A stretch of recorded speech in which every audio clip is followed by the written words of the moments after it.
ایک صلوات بھیجے محمد والے محمد.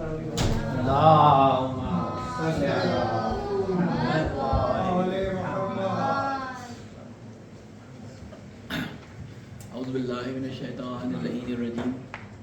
بسم اللہ الرحمن الرحیم. افلا يتوبون الى الله ويستغفرونه والله غفور رحيم. ما المسيح ابن مريم الا رسول قد خلت من قبله الرسل وامه صديقة كانا ياكلان الطعام انظر كيف نبين لهم الآيات ثم انظر إلى أنى يؤفكون. قل أتعبدون من دون الله ما لا يملك لكم ضرا ولا نفعا والله هو السميع العليم. قل يا أهل الكتاب لا تغلوا في دينكم غير الحق ولا تتبعوا أهواء قوم قد ضلوا من قبل وأضلوا كثيرا وضلوا عن سواء السبيل. لعن الذين كفروا من بني إسرائيل على لسان داود وعيسى ابن مريم ذلك بما عصوا وكانوا يعتدون. كانوا لا يتناهون عن منكر فعلوه لبئس ما كانوا يفعلون. ترى كثيرا منهم يتولون الذين كفروا لبئس ما قدمت لهم أنفسهم أن سخط الله عليهم وفي العذاب هم خالدون. صدق الله العلي العظيم. السلام عليكم ورحمة الله. صدق الله العلي العظيم. اللهم صل على محمد وعلى آله. السلام علیکم ورحمۃ اللہ وبرکاتہ. سب سے پہلے آپ تمام مومنین اور مومنات کو بہت بہت یہ ایام جو خوشی کے ہیں آپ کو سب کو مبارک ہوں. اور اللہ تعالیٰ سے یہ دعا کرتے ہیں کہ ان 2 مہینے 8 دن یا 7 دن کے اندر جو بھی ہم نے عبادات چاہے وہ عزاداری کی صورت میں ہوں چاہے وہ نہ ہو خاندانی یا مرثیے کی صورت میں ہوں اللہ تعالیٰ ہم سب کی عبادات کو اپنی بارگاہ میں قبول و مقبول فرمائے. اور اللہ تعالیٰ کا شکر ادا کرتے ہیں کہ اللہ تعالیٰ نے یہ توفیق دی کہ اس سال پچھلے سالوں کی طرح امام حسین علیہ السلام کے ہدف کو امام حسین علیہ السلام کی یاد کو امام حسین علیہ السلام کے راستے کو دوبارہ اپنے لیے اس طرح بیان کریں کہ ہماری نسل کے لوگ بھی اور ہمارے بعد والی جو نسل کے لوگ ہیں وہ تمام کے تمام امام حسین علیہ السلام کی اس کوشش اور اس کاوش سے اور اس قربانی سے آگاہ ہو سکیں اور اپنی زندگی میں اپنے لیے ایک ہدف اور ایک راہ کا تعین کر سکیں. جس طرح ہر بڑے اوکیجن کے بعد یا ہر اللہ تعالیٰ کے جیسے کہتے ہیں کہ بڑی نعمت کے بعد انسان اللہ تعالیٰ کی نعمت کا شکر ادا کرتا ہے اور اس شکر کے ساتھ اللہ تعالیٰ سے کچھ عہد و پیمان کرتا ہے. جب رمضان جو کہ اللہ تعالیٰ کی مہمانی کا مہینہ ہے رمضان کا مہینہ ختم ہوتا ہے تو اللہ تعالیٰ کہتا ہے کہ میں نے تمہیں گناہوں سے ایسا پاک کر دیا ہے کہ گویا کہ تم جیسے ابھی متولد ہوئے ہو یعنی تم بالکل گناہوں سے بالکل ایسے پاک ہو گئے ہو. لہٰذا اس وقت انسان اللہ تعالیٰ سے یہ عہد کرتا ہے کہ آئندہ زندگی میں وہ اسی اپنی حالت میں جو گناہوں سے پاکی کی حالت ہے اس میں باقی رہے. اس سلسلے میں وہ اللہ تعالیٰ سے کچھ اپنے ہی دل میں کچھ عہد کرتا ہے. یہی طریقہ کار اللہ تعالیٰ کے ان دوسرے ایام کے بارے میں جنہیں ہم شاعر اللہ کہتے ہیں جو اللہ تعالیٰ کے ایام ہیں انہی میں سے یہ محرم و صفر کے ایام اللہ تعالیٰ کے شاعر میں سے کیونکہ ان دنوں میں ہم اس ہستی کی یاد مناتے ہیں جس نے اللہ تعالیٰ کے دین کو بچانے کے لیے اللہ تعالیٰ کے دین کے لیے اللہ تعالیٰ کے دین کے لیے نہ صرف اپنی قربانی دی بلکہ اپنے بچوں کو بھی اس راہ میں قربان کر دیا. جب ہم امام حسین علیہ السلام کا ذکر 2 مہینے 8 دن سنتے ہیں تو یہ بھی اللہ تعالیٰ کی نعمتوں میں سے ایک نعمت تھی جس کے شکر کے ساتھ ساتھ ایک اور چیز جو ہمارے کندھوں پر ایک ذمہ داری کی صورت میں آتی ہے وہ ہے امام حسین علیہ السلام سے عہد. اپنے وقت کے امام کے ساتھ عہد یعنی ہم امام حسین علیہ السلام کی زندگی اور باقی ائمہ علیہ السلام کی زندگی سے سبق لیتے ہوئے اپنے زمانے کے امام سے کچھ عہد و پیمان کرتے ہیں. سبق لیتے ہیں ہم کہاں سے؟ امام حسین علیہ السلام کی زندگی ان کی سرنوشت ان کے کام ان کے جیسے کہتے ہیں کہ انقلاب اور ان کی شہادت سے قربانی سے ہم سبق لیتے ہیں. اور یہ سبق لیتے کس لیے ہیں؟ تاکہ ہم امام زمانہ اجل اللہ تعالیٰ شریف کے ظہور کے لیے جو بھی مواقع ہم فراہم کرنے کے قابل ہیں ان کو ہم فراہم کر سکیں. یہ جتنے بھی ہم مراسم انجام دیتے ہیں عزاداری کے اندر جتنے بھی ہم نے مراسم انجام دیے یہ سارے کے سارے مراسم جو غم کے منانے کے مراسم ہیں یہ سمبولک ہوتے ہیں. سمبولک سے مراد یہ کہ ان میں سے بہت ہی کم ایسی چیزیں ہیں جو خود ائمہ علیہ السلام سے ہم تک آئی ہیں. ائمہ علیہ السلام سے جو چیز ہم تک آئی ہے اس میں جو ہمیں سیرت سید سجاد کے اندر یا سیرت بی بی زینب کے اندر جو چیز ہمیں ملتی ہے وہ ملتی ہے ہمیں عزاداری کی وہ شکل جو کہ اشعار کی صورت میں تھی. سید سجاد علیہ السلام جو ہے وہ کام کیا کرتے تھے, وہ اپنے گھر کے اندر جو ہے مختلف لوگوں کو, اپنے غلاموں کو, اپنے اطراف کے جو چاہنے والے تھے ان کو جمع کرتے تھے اور ان کو کربلا کے واقعات جو ہیں ان کو سنایا کرتے تھے. اس کے بعد امام رضا علیہ السلام نے ایک اور جو ہے وہ طریقہ کار اختیار کیا. امام رضا علیہ السلام سے پہلے بھی یہ چیز جو ہے وہ ائمہ کی زندگی میں رہی, لیکن امام رضا علیہ السلام کے زمانے میں بہت پرومیننٹ ہمیں نظر آئی. روایات میں اس کو تفصیل سے ذکر کیا گیا, اور وہ امام رضا علیہ السلام کی وہ مجلس ہے کہ جو آپ نے مدینہ سے جب آپ نکل رہے تھے, جب مامون الرشید نے آپ کو خراسان بلایا تھا, تو جانے سے پہلے آپ نے ایک مجلس برپا کی تھی, اور اس مجلس میں آپ نے دیبل خزائی جو ایک بہت مشہور اہل بیت کا شاعر ہے اس کو بلایا, اور اس سے جو ہے وہ آپ نے کہا کہ تم میرے جد کے لیے مرثیہ پڑھو, یعنی اشعار کی صورت میں. ان دو چیزیں ہمیں نظر آئیں, ایک یہ کہ واقعات امام سجاد علیہ السلام کی زبان سے, جو جسے ہم حدیث کہتے ہیں, جسے ہم بیان کہتے ہیں, جسے ہم خطابت کہتے ہیں, جو بھی ہم کہہ لیں بیان واقعات کربلا, وہ ہمیں سید سجاد علیہ السلام اور بی بی زینب سلام علیہ سے وہ طریقہ کار ملا. اور دوسرا طریقہ کار جو ہمیں جو مسنون طریقہ جسے ہم کہہ سکتے ہیں, جو کہ سنت ائمہ علیہ السلام کی سیرت میں آتا ہے, وہ طریقہ کار ہمیں ملا اشعار کا. اس کے علاوہ جو چیزیں ہم نے عزاداری میں شامل کی وہ عزاداری کے رونق کے لیے اور عزاداری کو اور مزید اپنے جسے کہتے ہیں کہ دلوں میں اتارنے کے لیے ہم نے اس میں مختلف جو ہے وہ طریقے اختیار کیے. نوحے اور مرثیے کو علیحدہ کر دیا گیا. اس زمانے میں نوحہ مرثیہ علیحدہ نہیں ہوتا تھا, نوحہ اور مرثیہ جو ہے وہ اشعار کی صورت میں ہوا کرتا تھا. تو بہرحال جو بھی چیزیں کی گئیں وہ اسی لیے کی گئی تھی کہ تاکہ امام حسین علیہ السلام کے پیغام کو جتنے بہتر طریقے سے, جو بھی مؤثر طریقہ ہے اس طریقے سے پہنچایا جا سکے. اور الحمدللہ اس میں ہمارے بزرگان نے اور جو ہمارے علماء تھے انہوں نے بہت اہم کردار ادا کیا, اور وہ طریقہ کار سارے کے سارے مختلف طریقوں سے ہم تک آئے. لیکن یہ سارے کے سارے طریقہ کار کس لیے تھے, اس کا ایک ہدف تھا. یقیناً بغیر ہدف کے تو وہ نہیں ہوں گے. ہمارے بزرگان نے جب یہ طریقہ کار ہمارے درمیان رائج کیے, یہ مجلس اعضا کا سلسلہ, یہ جلوس کا سلسلہ, یہ جو محفلیں ہم برپا کرتے ہیں ان کا سلسلہ, تو اس کا ہدف یہ تھا کہ ہم زیادہ سے زیادہ امام حسین علیہ السلام کے مقصد سے آگاہ ہو سکیں. اور مثلا ماتم کے لیے میں اکثر اپنی مجالس کے اندر یہ ذکر کرتا ہوں کہ جب ماتم کے لیے ہم جو ہے وہ ہاتھ اٹھاتے ہیں تو یہ ایک سمبولک ایکسپریشن ہے. وہ کس بات کا ایکسپریشن ہے کہ یہ ہاتھ ہم اپنے امام سے, پچھلے امام سے بھی اور وقت کے امام سے بھی عہد کر رہے ہوتے ہیں کہ مولا آج یہ ہاتھ ہمارے سینوں پر, ہمارے سینوں کے اوپر یہ ہاتھ جو پڑ رہا ہے, کل کو جب آپ کے لیے ضرورت ہوگی اور کسی مظلوم کے خلاف اس کو اٹھانا پڑے گا تو یہی ہاتھ جو آج ہمارے سینوں پہ پڑ رہا ہے وہی ہاتھ کل دشمن کے منہ پہ تماچا بن کے ابھرے گا. یہی جو قدم ہم مشی کے اندر یا جلوس کے اندر یا جو بھی ہم امام حسین علیہ السلام سے متعلق جو مراسم انجام دیتے ہیں اس میں ہم یہ قدم بڑھا کے زحمتیں اٹھا کر, چاہے گرمی ہو چاہے سردی ہو, اس میں ہم ان تمام مراسم کو انجام دیتے ہیں. یہ قدم جب اٹھاتے ہیں آپ اپنے بچوں کو بھی تکلیف میں ڈالتے ہیں, خود بھی تکلیف میں آتے ہیں, اپنے گھر والوں کو بھی تکلیف میں ڈالتے ہیں. تو یہ ایک طرح سے اپنے امام سے ایک اظہار محبت کا طریقہ ہے کہ جس میں ہم امام سے کہہ رہے ہوتے ہیں کہ مولا آج ہم تمام سختیوں کے باوجود, تمام اپنے حالات کو دیکھتے ہوئے کہ ہمیں سختیاں ہیں, اس کے باوجود جو ہے ہم آپ کے لیے, آپ کے ذکر کو منانے کے لیے نکل رہے ہیں. تو کل جب مولا امام زمانہ ہمیں آواز دیں گے تو چاہے کوئی بھی ہمارے لیے پرابلم ہو, کوئی بھی ہمارے لیے اس وقت کام ہو, اس کو چھوڑ کر ہم آپ کے لیے یہ قدم بڑھائیں گے. تو یہ سارے کے سارے سمبولک ایکسپریشنز ہیں کہ جو ہم پریکٹس کے طور پہ, جیسے حج جو ہے وہ ایک پریکٹس ہے نا, اللہ تعالیٰ حج ایک پریکٹس کرواتا ہے آپ کو, ایک جنگ کی تیاری, شیطان سے جنگ کا ایک جسے کہتے ہیں نا کہ لائیو ایک وہاں پہ طریقہ کار اللہ تعالیٰ دکھاتا ہے کہ کس طرح سے تم جاؤ رات کو, کس طرح بالکل فوجیوں کی طرح زندگی گزارو. جس طرح فوجیوں کے پاس ساز و سامان کم ہوتا ہے اس طرح سے تم اپنے ساز و سامان کو کم رکھو, اور تھوڑے وسائل کے اندر اس میں تمہیں تھکن بھی ہوگی, لیکن تمہیں نکلنا ہے صبح ہی صبح, ایک خاص وقت پہ نکلنا ہے صبح ہی صبح جو ہے شیطان کو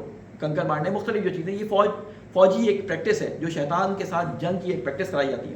اور یہ پریکٹس کروائی اس لیے جاتی ہے کہ وہ 8 دن یا 7 دن یا 4 دن جو آپ وہاں پہ رہنے کے بعد یہ پریکٹسز حج کے مناسک جو انجام دیتے ہیں, تاکہ اپنی زندگی میں جہاں پر آپ کے سامنے مشکلات آئیں تو ان مشکلات کو جسے کہتے ہیں کہ حل کرنے کے لیے آپ کے پاس سختی جھیلنے کی جو ہے وہ طاقت ہو. یہ اللہ تعالیٰ کے گھر میں جب آپ اس طاقت کو حاصل کرتے ہیں تو وہ طاقت آپ پورا سال اس کو کنزیوم جسے کہتے ہیں, بلکہ بعض دفعہ پوری زندگی آپ اس سے جسے کہتے ہیں کہ سبق لیتے ہوئے اپنی زندگی میں اس کو مشعل راہ بناتے ہیں. تو امام حسین علیہ السلام سے آخر میں ہمیں جاتے جاتے جو ہے میں اپنی گفتگو کو مختصر کروں کہ ہمیشہ ایک نہ ایک عہد کرنا چاہیے، کوئی نہ کوئی عہد ہمیں امام حسین علیہ السلام کے ساتھ اور اپنے امام وقت یعنی امام زمانہ کے ساتھ ایک عہد ہمیں کرنا چاہیے کہ ہم نے اس محرم میں جو ہے وہ آپ کے ذکر کو سنا، اس سے ہمارے اندر کچھ تبدیلیاں آئیں، ان تبدیلیوں کے بعد ہمارے ذہن و فکر و عقل کے اندر تھوڑی سی بالیدگی آئی، جس کے نتیجے میں ہم اس نتیجے پہنچے کہ ہمیں اپنی آئندہ آنے والی زندگی میں کچھ اہداف کو حاصل کرنا ہے، اور ان اہداف کو حاصل کرنے کے لیے ہمیں بہت سارے اپنے جیسے کہتے ہیں کہ خواہشوں کو دبانا پڑے گا، بہت سارے ہمیں اپنے نفس کو بہت دفعہ کچلنا پڑے گا. تو اے مولا آپ ہمیں ہمت دیں کہ سال کے اندر ہم آپ سے عہد کرتے ہیں کہ ہم اپنے ان اہداف کو حاصل کرنے کے لیے ان خواہشات کو جو کچلیں آپ اس میں ہماری مدد کریں، اللہ تعالیٰ سے اس میں مدد مانگیں. تو انشاءاللہ کچھ نہ کچھ عہد انسان جو ہے وہ اپنے امام سے اور خدا سے باندھے کہ اگلے سال آنے تک آپ کو کسی نہ کسی خاص ہدف تک کوئی اگر اپنے اندر کوئی ایسی پرابلم ہے کہ آپ سمجھتے ہیں کہ جو ہمارے اخلاقی طور پہ یا دینی طور پہ ہمارے اندر ایسی موجود ہے کہ جو ہم میں نہیں ہونی چاہیے، تو وہ دور کرنے کی کوشش کیا. ایک ایک کر کے انسان شروع کرتا ہے، انسان کی زندگی کی مختلف سال گزرتے جاتے ہیں. 20-25 سال کے اندر اگر وہ ہر سال بھی یہ کوشش کرے تو 20-25 ایسی بڑی چیزیں جو ہے اس سے دور ہو سکتی ہیں اس محرم کی برکت سے کہ انسان بہت زیادہ اپنے آپ کو اپنی نسلوں کو جو ہے وہ تبدیل کر سکتا ہے. اور ایک بہت بڑا چیلنج جو ہمارے پاس ہے، وہ چیلنج ہمارے پاس یہ ہے کہ اب ہمیں اپنے لیے عزاداری نہیں کرنی. اپنے لیے عزاداری نہیں کرنے کا مطلب کیا ہے؟ ہمیں عزاداری کرنی ہے اپنی آئندہ آنے والی نسلوں کے لیے، کیونکہ یہ پیغام اب ہم 40 سے یا 45 سے اوپر ہو رہے ہیں. اب یہ ہمیں منتقل کرنی ہے اپنی آئندہ آنے والی نسلوں کو. ہمارے ماں باپ نے، ہمارے اجداد نے یہ ہمارے اندر بہت اچھے طریقے سے منتقل کر دی کہ ہم آج ہر جگہ جہاں پہ بھی مجلس ہوتی ہے تو ہمارے دل بے چین ہو جاتے ہیں کہ ہم وہاں پہ پہنچیں.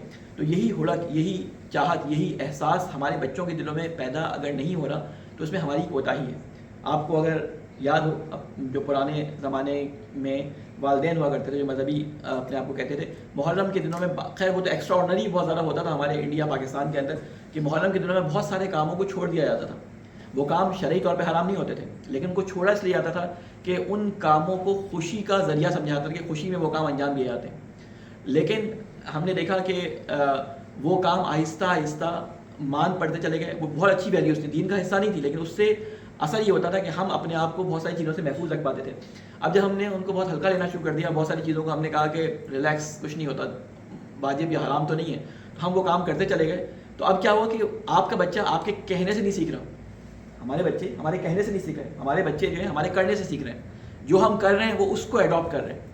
وہ ان کا جو عقل کا راستہ ہے نا، وہ کان سے سنتے تو ہیں یہاں سے، لیکن آنکھوں سے جو دیکھتے ہیں اس پہ ان کو زیادہ یقین ہوتا ہے بنسبت اس کے کانوں سے جو وہ سنتے ہیں. اس لیے اللہ تعالیٰ سے ہم دعا کرتے ہیں کہ اللہ تعالیٰ ہم سب کو یہ توفیق عطا فرمائے کہ ہم سب اس ذمہ داری کو اور اس جسے کہتے ہیں کہ مذہبی جو ہماری جسے کہتے ہیں کہ اللہ تعالیٰ کی طرف سے اور ہمارے ائمہ علیہ السلام کی طرف سے ہماری گردنوں پہ رکھی ہوئی تکلیف یا ذمہ داری اس کو اپنی نسلوں کو صحیح سے پہنچا سکیں.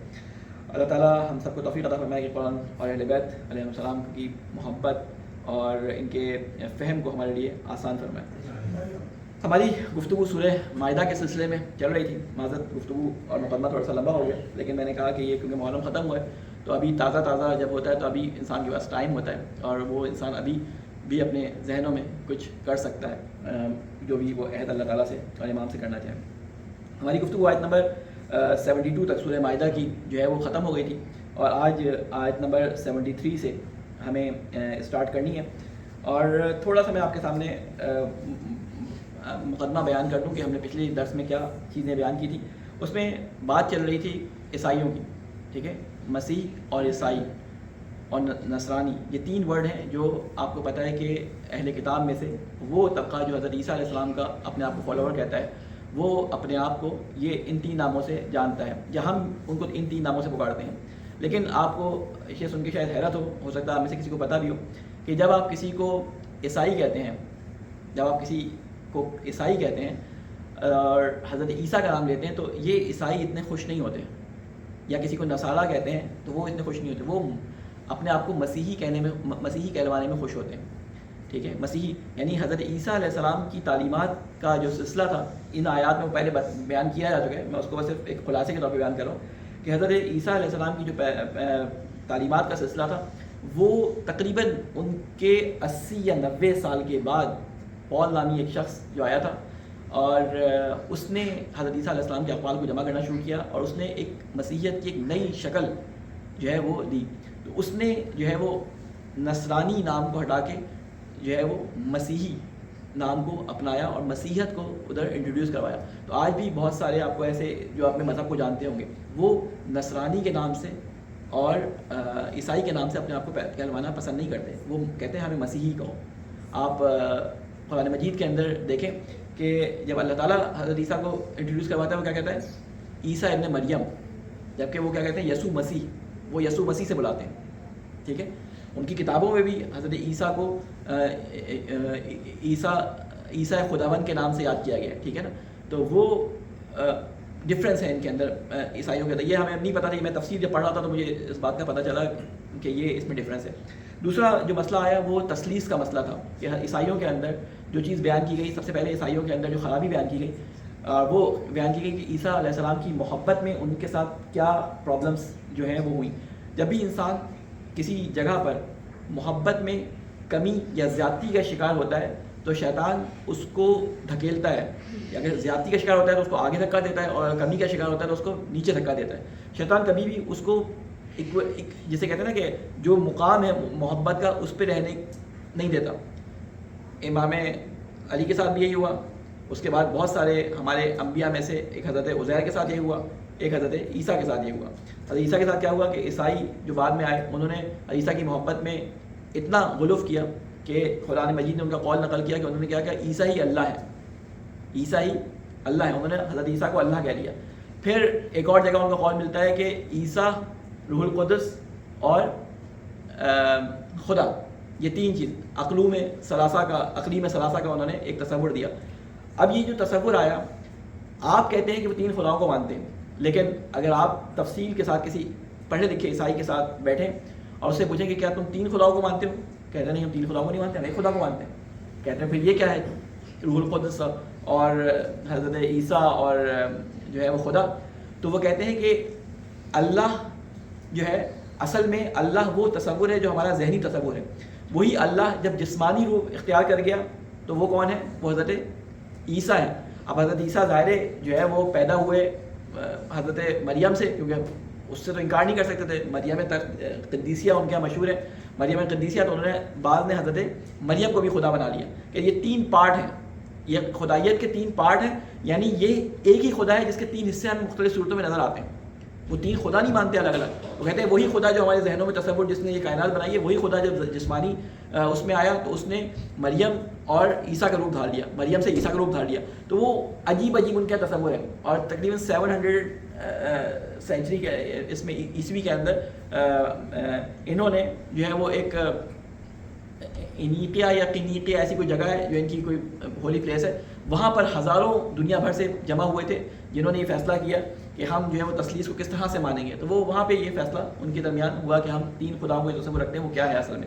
تو اللہ تعالیٰ نے اس نظریے کو کنڈیم کیا ہے. یعنی یہ جو آیات اب آ رہی ہیں اس میں اللہ تعالیٰ نے ان نظریات کو کنڈیم کیا. کہتے ہیں ان کا یہ ماننا کہ خدا ہی اصل میں عیسیٰ ہے اور عیسیٰ ہی جو ہے وہ خدا ہے, یہ مریم ان کی مریم کو خدا کے اس میں شامل کرتے ہیں. تو کہتے ہیں یہ نظریہ صحیح نہیں ہے. یہاں سے ہم آیات پڑھنا شروع کرتے ہیں. ان الذین آمنوا والذین ہادوا والسابئون, یہ ہم نے آیت پڑھی تھی.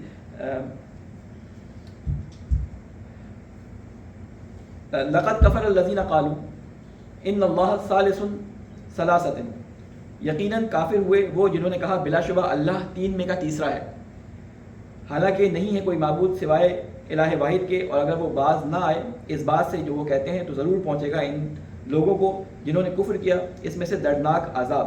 یعنی اللہ تعالیٰ نے اس تثلیث کے نظریے کو بھی جو ہے وہ باطل قرار دیا ہے. اس کے بعد فرماتا ہے افلا یتوبون الی اللہ ویستغفرون واللہ غفور الرحیم, تو کیا نہ توبہ کریں گے یہ اللہ کے حضور اپنے گناہوں کی بخشش طلب کرنے کے لیے. یعنی اللہ تعالیٰ کہتا ہے کہ جب ان کو یہ بات بتا دی گئی ہے کہ محمد صلی اللہ علیہ وسلم کے ساتھ جو ہے وہ دین جس کا حضرت عیسیٰ علیہ السلام نے پہلے سے پیشن گوئی جس کی تھی, جس نبی کے آنے کی, وہی دین جو ہے محمد صلی اللہ علیہ وسلم کے تحت جو ہے وہ کامل ہو گیا ہے. تو یہ اپنے نظریے سے ہٹتے کیوں نہیں ہیں؟ اگر یہ نہیں ہٹیں گے تو ان کی توبہ جو ہے وہ اللہ تعالیٰ کی بارگاہ میں قبول نہیں ہوگی. تو ان کو توبہ کی وہ دی جا رہی ہے کہ توبہ کیوں نہیں کرتے یہ لوگ. توبہ کا مطلب آپ لوگوں کو سب کو معلوم ہے، میں کئی دفعہ بیان کر چکا ہوں. توبہ تابہ سے نکلا ہے. تابہ کے معنی ہوتے ہیں پلٹنے کے، یعنی اگر کوئی انسان سیدھے راستے پہ چل رہا ہو، اس سے یہ ہے وہ ٹریک سے ہٹ جائے تو کہا جاتا ہے توبوا الی اللہ، پلٹو اللہ کی طرف، یعنی اللہ کے راستے کی طرف. تو یعنی وہ راستہ جس طرف صراط مستقیم کہتے ہیں، اس راستے کی طرف دوبارہ پلٹنے کے لیے دعوت دی جاتی ہے. تو کہتے ہیں کہ تو کیا یہ توبہ قبول، تو کیا یہ توبہ کریں گے کہ اللہ کے حضور اپنے گناہوں کے بخشش کی طلب کے لیے؟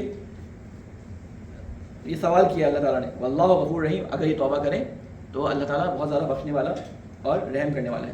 مل مسیح ابن مریم الا رسول، کہتے ہیں مسیح ابن مریم کچھ نہیں تھے مگر یہ کہ وہ ایک رسول تھے. یہی آیت کس لیے آئی ہے؟ یہ آیت یہاں پہ آپ اس آیت کے کانٹیکس دیکھیں. ابھی میں آپ کو دوسری آیت بیان کرتا ہوں کہ اس کا کانٹیکس، اس کا لہجہ دیکھیے گا. یہاں پہ یہ آیت فوراً آئی ہے کس چیز کے بعد؟ تثلیث کے نظریے کو بیان کرنے کے بعد.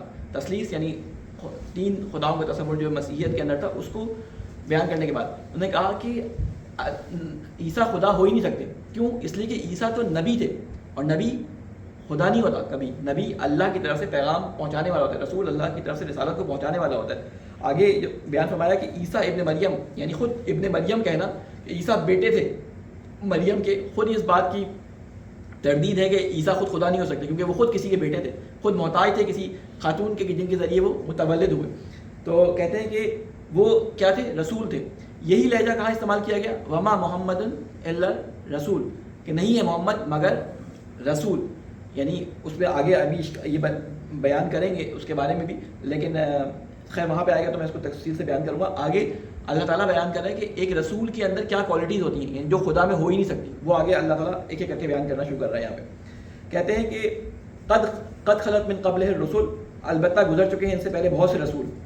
وَأُمُّهُ صدیقہ، اور ان کی ماں جو ہے وہ بہت ہی زیادہ سچی خاتون تھی، پاک باز عورت اور سچی خاتون تھی.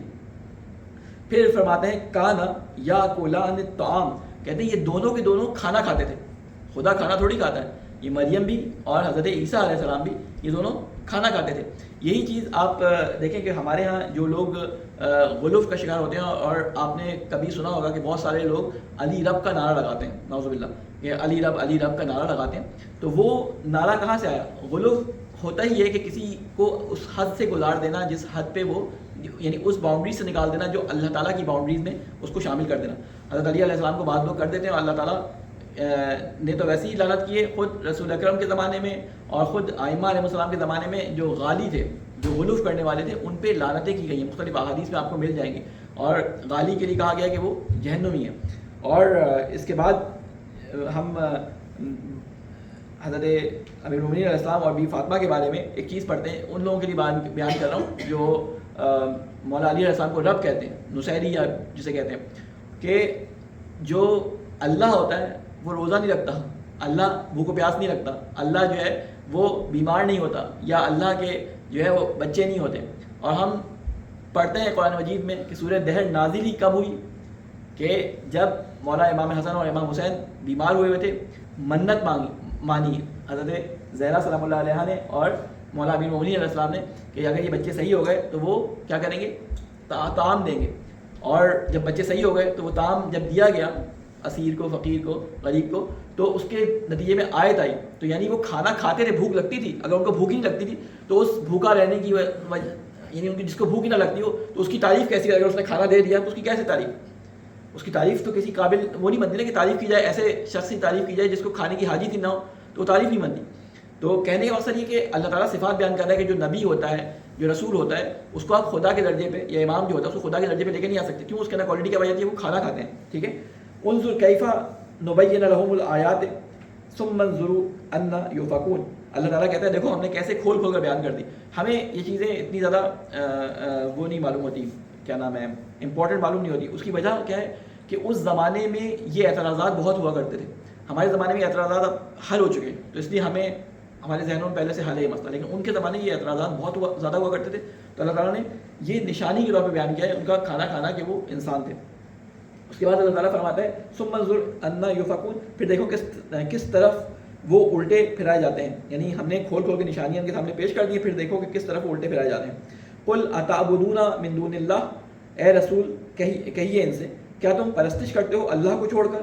یعنی پرستش یا عبدیت یا کسی کی عبادت جو ہے وہ اللہ کو چھوڑ کر کسی کی عبادت کرنا وہ اللہ تعالیٰ کے نزدیک بالکل بھی پسندیدہ نہیں ہے. یعنی عبادت سوائے خدا کی کسی کی بھی نہیں ہو سکتی, نہ کسی رسول کی, نہ کسی نبی کی, نہ کسی امام کی عبادت نہیں ہو سکتی. ہم کسی بھی طرح سے یہ دعویٰ نہیں کر سکتے کہ ہم کسی امام کی یا کسی رسول کی ہم عبادت کرتے نہیں. عبادت صرف اللہ کے لیے. اللہ تعالیٰ بار بار مختلف جگہوں پہ فرماتا ہے کہ ہمارے رسول تم اپنی زبان سے کہہ دو کہ ہم عبادت کرتے ہیں کس کی, صرف ایک پروردگار کی. تو یہاں پہ بھی اللہ تعالیٰ یہ فرما رہا ہے کہہ دیں پیغمبر کیا تم پرستش کرتے ہو اللہ کو چھوڑ کر ان کی جو کچھ اختیار نہیں رکھتے, کسی بھی قسم کا اختیار نہیں رکھتے. تو اللہ تعالیٰ نے ایک جو کوالٹی بیان کی معبود کی, وہ کوالٹی یہ ہے کہ نفع اور نقصان کا اختیار رکھتا ہے. جو بھی معبود ہوتا ہے وہ کسی کے نفع اور نقصان کا جو ہے وہ اختیار رکھتا ہے, اور وہ ذات صرف کس کی ہے, خداوند کریم کی ذات ہے کہ جو کسی کے لیے نفع دے سکے, جو کسی کو نقصان پہنچا سکے. کوئی اور نہ نقصان پہنچا سکتا ہے نہ کوئی اس کو نفع پہنچا سکتا ہے. یہ اس دنیا کے اندر بھی ہے اور وہ قیامت کے بارے میں بھی اس میں اشارہ ہے. اس کے بعد اللہ تعالیٰ فرماتا ہے ما لا یملک لکم ضرا ولا نفعا واللہ هو السمیع العلیم, اور وہ تمہارے لیے کسی بھی نفع اور نقصان کے جو ہے وہ مالک نہیں ہے, اور بے شک اللہ تعالیٰ ہر بات کا سننے والا اور سب کچھ جاننے والا ہے. اس کے بعد اللہ تعالیٰ فرماتا ہے قل یا اہل الکتاب لا تغلوا فی دینکم غیر الحق ولا تتبعوا اهواء قوم قد ضلوا من قبل واضلوا كثيرا وضلوا عن سواء السبيل. ایک سوال ہے محمد علیہ محمد.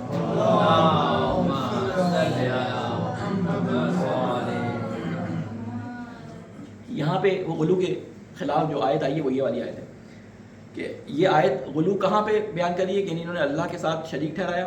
دوسرے انہوں نے کہا کہ یہ عیسیٰ جو ہے ہمارے نفع و نقصان کے مالک ہیں, عیسیٰ ہمیں زندگی دیتے ہیں, عیسیٰ ہمیں مارتے ہیں. ٹھیک ہے, یہ ان کے نظریات تھے. تو اس میں اللہ تعالیٰ ایک ایک کر کے بیان کر رہا ہے کہ نہ وہ تمہارے نفع نقصان کے مالک ہیں, نہ وہ تمہیں جو ہے وہ فائدہ پہنچا سکتے ہیں, نہ نقصان پہنچا سکتے ہیں. پھر کہہ رہے ہیں کہ اے اہل کتاب مت حد سے بڑھو اور مت مبالغہ کرو اپنے دین کے معاملے میں ناحق. یعنی دین کے معاملے میں مبالغہ اللہ تعالیٰ کو پسند نہیں ہے. ولا تتبعوا اهواء قوم قد ضلوا من قبل واضلوا كثيرا, اور ان لوگوں کی خواہشات نفس کی جو خود بھی گمراہ ہوئے اور جو تم سے پہلے تھے گمراہ کیے گئے تھے, ان کی اتباع نہ کرو. ان بہت سے لوگوں کی اتباع کہ یہ کہہ کے کہ جی ہمارے آباء و اجداد کیونکہ یہ کر کے گئے ہیں, وہ یہ کرتے تھے تو ہم وہ کام کریں گے. اگر انہوں نے غلوف کیا ہے تو وہ انہوں نے اپنے لیے نقصان کیا, تم اس غلوف کو اپنے اندر اپنی انہیریٹنس میں ان سے قبول نہ کرو. تو یہاں پہ آیت کے الفاظ یہ ہیں اور مت پیروی کرو ان لوگوں کی خواہشات نفس کی جو خود بھی گمراہ ہوئے تم سے پہلے اور گمراہ کر گئے بہت سو کو اور بھٹک گئے سیدھی راہ سے. لو ان الذین کفروا, اللہ تعالیٰ کہتا ہے کہ لعنت بھیجی گئی ہے ان پر جنہوں نے کفر کیا تھا. اب بات ہو رہی تھی عبادت کی, بات ہو رہی تھی حضرت عیسیٰ کے ماننے والوں کی, ایک دم سے بات ہو گئی کفر کی. یعنی وہ نصرانی تھے یا عیسائی تھے, ایک دم سے ان کو اللہ تعالیٰ نے کافر کہہ کے خطاب کر دیا. تو میں نے پچھلے درس میں یہ بات بیان کی تھی کہ بعض جگہوں پہ کفر کے معنی دیکھنے پڑتے ہیں کہ کس کانٹیکس میں آئے ہیں. ایک کافر وہ ہوتا ہے جو اللہ کا انکاری ہوتا ہے, ایک جیسے مشرکین مکہ تھے. ایک کافر وہ ہوتا ہے جو اللہ تعالیٰ کے احکام کا انکاری ہوتا مسلمان ہے لیکن اللہ تعالیٰ کے احکامات کا, اللہ تعالیٰ کے جو طرف سے آئے ہوئے جو دینی فرائض ہیں ان کا انکاری ہوتا ہے. وہ کہتا ہے کہ جی اللہ تعالیٰ نے کہا لیکن میں کیونکہ پسند نہیں کرتا, مجھے یہ پسند نہیں ہے, اس لیے میں یہ کام نہیں کروں گا, میری یہ سماجی حیثیت ایسی ہے کہ میں یہ کام نہیں کر سکتا. اللہ نے کہا ٹھیک ہے لیکن میں اس بات کو نہیں مانتا, مثال کے طور پہ میری عقل نہیں مانتی. تو یہ جو ہوتا ہے یہ شخص بھی اللہ تعالیٰ کے نزدیک کیا کہلاتا ہے, کافر کہلاتا ہے. پیچھے ہم پچھلی گفتگو میں اس کو ذکر تفصیل سے کر چکے ہیں. لیکن وہ کفر کا فتویٰ ایسا نہ ہو کہ میں یہاں پہ یہ بات آپ کو بیان کر رہا ہوں تو آپ کے ذہن میں یقیناً یہ بات آئی ہوگی کافر کے ساتھ تو پھر ہمارا لین دین, ہمارا اٹھنا بیٹھنا جو ہے وہ کیسا رہے گا کیونکہ اس کے گیلا ہاتھ لگ گیا کہیں. تو وہ جو ہے وہ کافر حربی کے لیے ہے, کافر اہل کتاب کے لیے نہیں ہے. کافر اہل کتاب کا حکم اور کافر غیر اہل کتاب کا حکم بالکل ڈفرینٹ ہے. کافر اہل کتاب, مشرک اہل کتاب کا حکم مشرک غیر اہل کتاب سے ڈفرینٹ ہے. یہ کسی نے میرے گروپ پہ سوال بھی کیا تھا کہ بعض لوگ عیسائی ہیں, کرسچن ہیں, وہ ہمارے یہاں امام بارگاہ میں یا گھروں میں آ کے کام کرتے ہیں, ان کے ہاتھ کے برتن دھلے ہوتے ہیں, تو وہ تو کافر ہیں, وہ تو شرک کرتے ہیں. تو کیا ہم اس کھانے کو, اس چیز کو گیلی جو ہوتی ہے اس کو ہم ہاتھ لگا کے کھا سکتے ہیں یا نہیں کھا سکتے؟ آپ کے ذہن میں کیا آتا ہے اس کا؟ کھا سکتے ہیں نا. کیوں کھا سکتے ہیں؟ اہل کتاب ہیں اس لیے. اگر یہی کوئی ہندو ہوتا تو ہم نہیں کھا سکتے تھے. ٹھیک ہے نا. تو وہ کافر غیر اہل کتاب کا اور اہل کتاب کا فرق ہے. اس کے بعد اللہ تعالیٰ بیان فرماتا ہے لوئن الذین کفروا من بنی اسرائیل علی لسان داؤد و عیسی ابن مریم، اور لعنت بھیجی گئی ہے ان پر جنہوں نے کفر کیا تھا بنی اسرائیل میں سے داؤد اور عیسیٰ ابن مریم کی زبان سے. داؤد کی زبان سے اور مریم کی زبان سے کیوں یہ بات بیان کی گئی؟ یہ بات حضرت داؤد کا ذکر ایک دم سے کہاں سے آ گیا؟ آپ کے ذہن میں سوال اٹھنا چاہیے نا کہ حضرت داؤد کا ذکر، حضرت عیسیٰ کے ماننے والوں میں حضرت داؤد کا ذکر کیسے آ گیا؟ اس سے پہلے اگر آپ کو یاد ہو، کل پچھلے درس میں ہم نے ایک آیت پڑھی تھی جس میں ہم نے کہا تھا ان الذین آمنوا والذین ہادوا والسابئون، یہ سابئون میں نے کہا تھا حضرت یحییٰ اور داؤد علیہ السلام کے پیروکاروں میں سے یہ لوگ ہیں جن کو ستارہ پرست کہتے ہیں ہم لوگ. اصل میں ستارہ پرست نہیں تھے، یہ ستاروں پہ بہت زیادہ اعتقاد رکھتے تھے، یہ مانتے اللہ کو تھے، لیکن ستارے جیسے ہمارے یہاں ہوتے ہیں نا جو نجومیوں کے پیچھے بہت چلتے ہیں کہ اسٹار اس کا یہ ہے تو اس کی فطرت ایسی ہے تو اس کا یہ ہے. یہ اتنے زیادہ تھے کہ یہ ستارہ یہاں سے ہل گیا ہے تو ہماری زندگی میں کوئی نہ کوئی تباہی آنے والی ہے، یہ ستارہ آ گیا تو خوش قسمتی کا، تو ان کو ستارہ پرستوں کے نام سے تاریخ نے مشہور کر دیا. اصل میں یہ سابی حضرت داؤد ان کے ماننے والے تھے، حضرت یحییٰ اور حضرت داؤد کے. کہتے ہیں حضرت داؤد نے ان پہ جو ہے وہ لعنت کی تھی. حضرت داؤد نے کیوں لعنت کی تھی؟ حضرت داؤد کا وہ واقعہ ہے جس کی وجہ سے ان کو بندر بنا دیا گیا تھا. قرآن مجید میں دوسری جگہ پہ اس کو بیان کیا گیا. اور سب کا واقعہ آپ کو معلوم ہے کیا ہے؟ ہاں، مچھلیوں والا. تو وہ سب کا واقعہ کب واقع ہوا؟ یہ حضرت داؤد کے زمانے میں ہوا ہے، ٹھیک ہے نا. تو حضرت داؤد نے ان پہ لعنت کی تھی جس کے نتیجے میں ان کی شکلیں اللہ تعالیٰ نے بدل دی تھی. بعض جگہوں پہ ابھی آئے گا، شاید اس میں آ جائے کہ بعض کہتے ہیں قردۃ خاسئین، یعنی ان کو یا بندر بنا دیا گیا تھا یا خنزیر بنا دیا گیا تھا. اس وقت انہوں نے وہی مچھلیوں والا شکار کا جو ہیلا اپنایا تھا اپنا، کہ ہفتے کو جو ہے وہ مچھلیاں بہت زیادہ آتی تھیں، ان کے دل تڑپتے تھے کہ اللہ تعالیٰ نے ہفتے کو منع کر دیا، تو انہوں نے تالاب کھود دیے کہ دریا میں جب مچھلیاں زیادہ ہیں تو یہ مچھلیوں کو دھکیل کے اس گڑھے میں لے آتے تھے اور پھر پیچھے سے اس کا راستہ بند کر دیتے تھے، اور پھر ہفتے کے دن جو ہے شکار نہیں کرتے تھے، مچھلیاں جمع ہو جاتی تھیں یہاں پہ، اور بعد میں پیر کے دن یا اتوار کے دن وہ ساری مچھلیاں پکڑ کے کھا لیا کرتے تھے. تو اس کے نتیجے میں حضرت داؤد علیہ السلام نے ان پہ لعنت کی تھی جس کی وجہ سے ان کی شکلیں تبدیل ہو گئی تھیں، اللہ کا ان پہ عذاب آیا تھا. اس کے بعد اللہ تعالیٰ فرماتا ہے، ایک صلوات بھیجیں محمد والے محمد.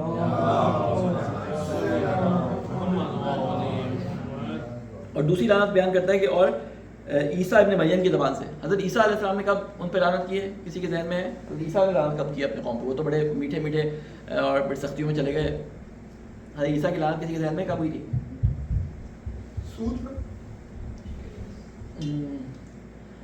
حضرت عیسیٰ علیہ السلام کو آپ کو معلوم ہے کہ صلیب کا واقعہ، کہ جب حضرت عیسیٰ علیہ السلام کے ایک حواری نے ایک مخبری کر دی اور حضرت عیسیٰ علیہ السلام جن کو اللہ تعالیٰ نے اٹھا لیا، اس کے اگلے دن حضرت عیسیٰ علیہ السلام اپنے حواریوں کے ساتھ آئے، حواریوں کے پاس آئے.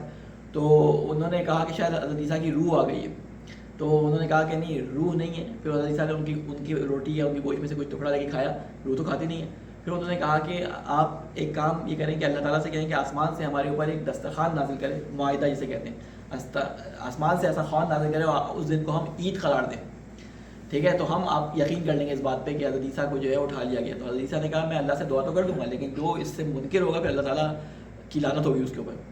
تو وہ حضرت عیسیٰ نے ان سے عہد لیا تھا. اس کے بعد وہ اپنے عہد سے پھر گئے تھے تو اللہ تعالیٰ نے ان پہ لعنت کی. اس کے نتیجے میں ان کو خنزیر جو آیا ہے، وہ ابھی مجھے ذہن میں آیت کہاں ہے، وہ ان کو پھر تبدیل کر دیا گیا تھا جب وہ اس عہد سے پھرے تھے.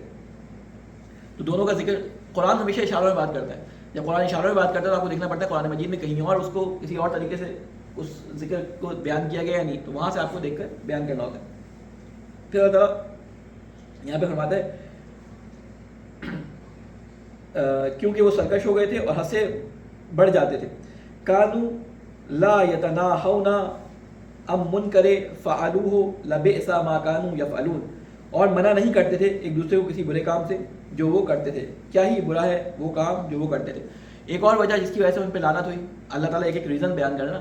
ایک وجہ یہ تھی ان پہ لعنت ہونے کی کہ وہ خود تو اچھی بات سمجھ جاتے تھے لیکن دوسروں کو منع نہیں کرتے تھے، دوسروں سے اس بات کا ذکر نہیں کرتے تھے. دوسرا اگر برائی کر رہا ہے تو اس کو وہ نہ اچھا کہتے تھے نہ برا کہتے تھے، بلکہ اس کو منع بھی نہیں کرتے تھے. جسے آپ دوسرے الفاظ میں کیا کہتے ہیں، امر بالمعروف نہی از منکر، یعنی نیکیوں کا حکم دینا اور برائیوں سے روکنا. یہ ایک ایسا واجب ہے کہ جس کی وجہ سے اللہ تعالیٰ نے بہت ساری قوموں پہ عذاب نازل کیا.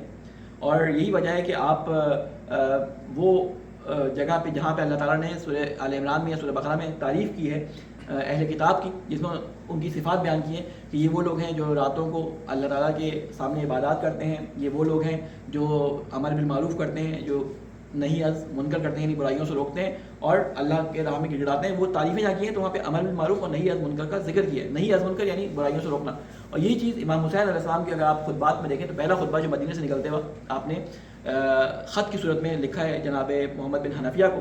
اس میں یہ لکھا ہے کہ میں نہیں نکل رہا مگر اس لیے کہ میں کوئی عدوان یا کوئی سرکشی کرنے جا رہا ہوں، بلکہ میں نکل رہا ہوں اس لیے کہ اللہ تعالیٰ کے حدود پامال ہو رہے ہیں.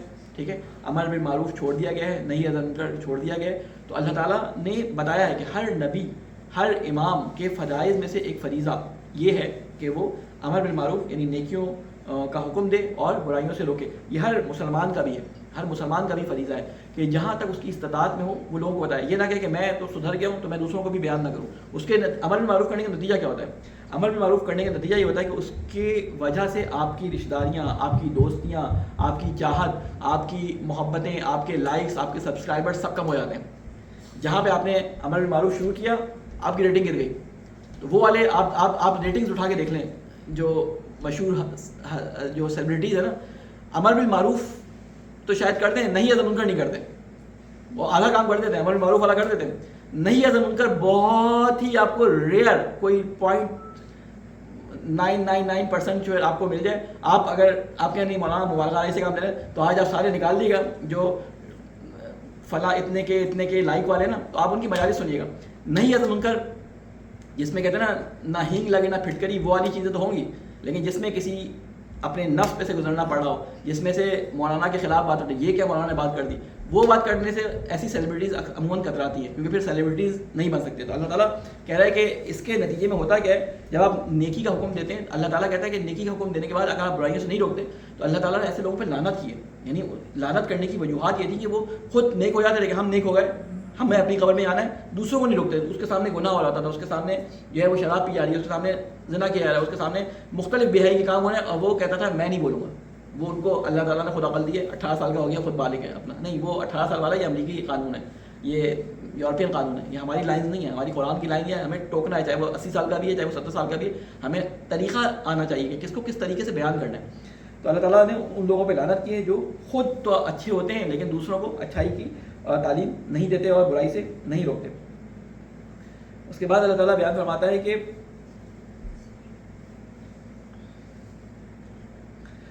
ترا کثیرن، ایک لائن ہے کہ لبسا ما کانوا یفعلون، اور یہ جو منع نہیں کرتے ایک دوسرے کو برے کام سے، کیا ہی برا ہے وہ یہ کام جو وہ کرتے ہیں. یعنی کام کا برائی سے نہ روکنا یہ اللہ تعالیٰ کو کہتے ہیں کیا ہی برا کام ہے جو وہ کرتے تھے، یعنی نہیں روکتے تھے. اس کے بعد فرما رہے ہیں ترا کثیرا منہم یتولون الذین کفروا، اور تم نے دیکھتے ہو تم اکثر ان میں سے کہ وہ دوستی کرتے ہیں ان سے جو کافر ہیں. یعنی یہ گناہ کرنے والے جو گناہ کر رہے ہیں نہ صرف یہ کہ ان سے وہ اظہار نفرت نہیں کرتے بلکہ ان سے دوستی کر لیتے ہیں. یعنی گناہ گار ہے اس سے دوستی کر لیتے ہیں. ٹھیک ہے. اور لبئس ما قدمت لہم، یقیناً بہت ہی برا ہے وہ جو آگے بھیجا اپنے لیے، انفسہم ان سخط اللہ علیہم، انہوں نے خود یعنی یہ کہ اللہ کا غضب و سخط کیسے کہتے ہیں، غضب سخت آپ دعاؤں کے اندر بھی لفظ کرتے ہیں نا، آمنوا من سخط، آپ رمضان کی دعا میں اس کو پڑھتے ہیں نا.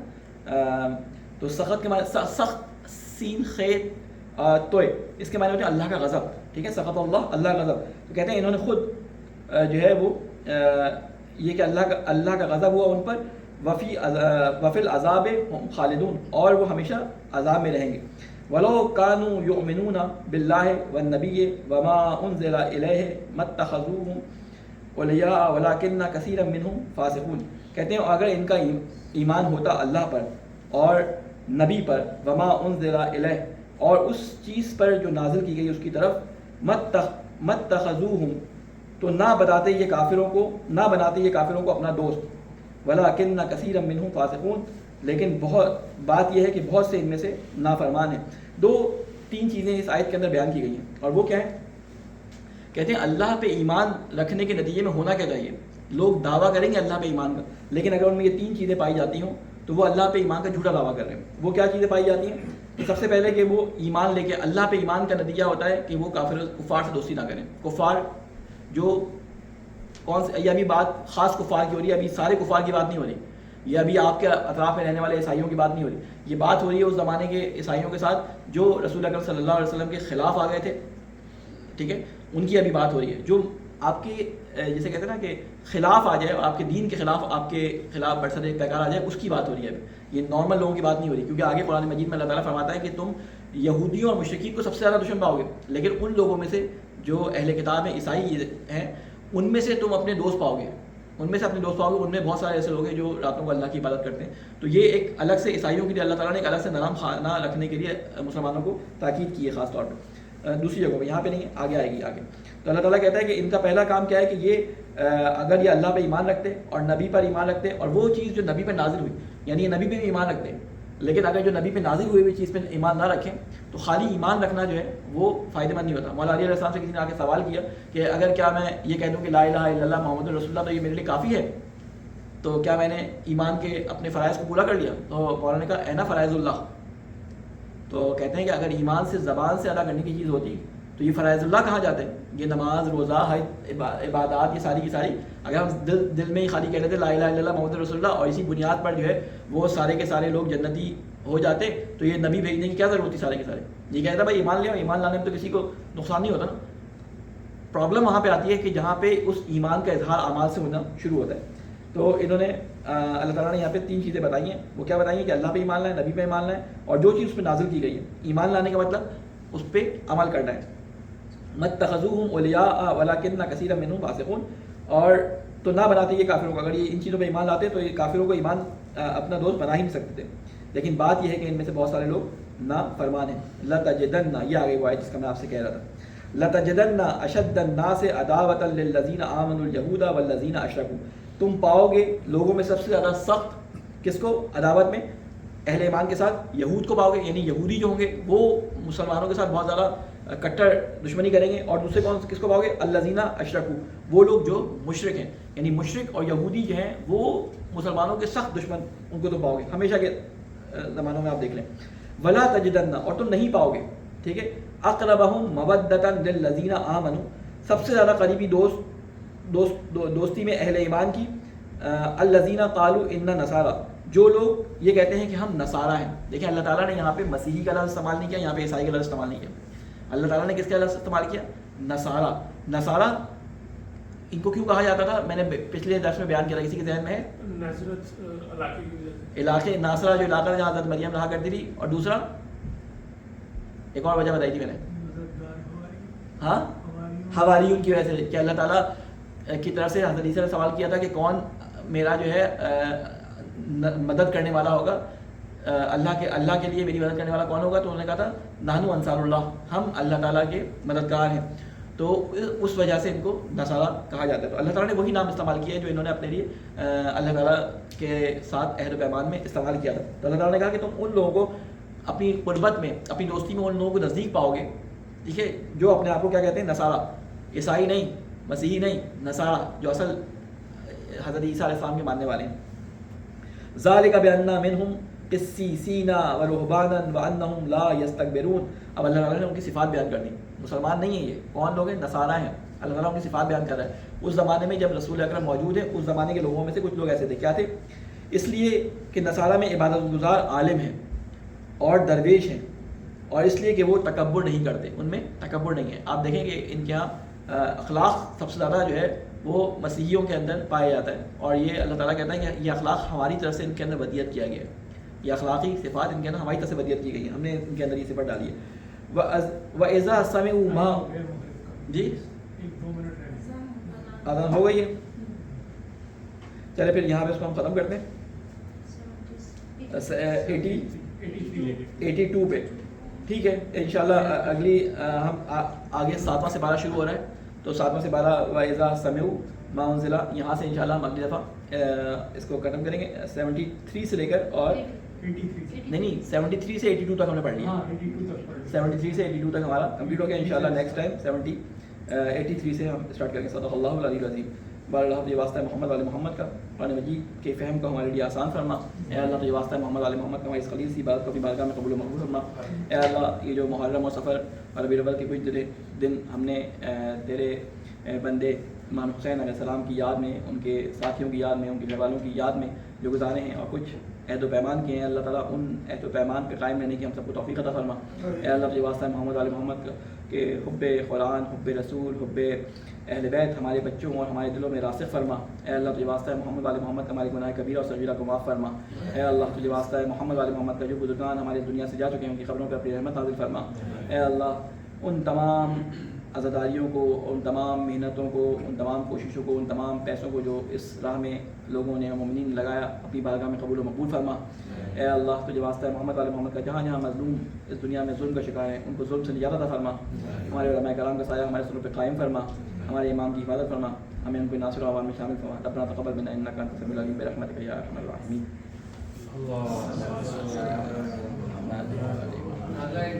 چھوٹی سی چیز جی جی جو روح القدس کے حوالے سے جو کئی معنی ہیں جی وہ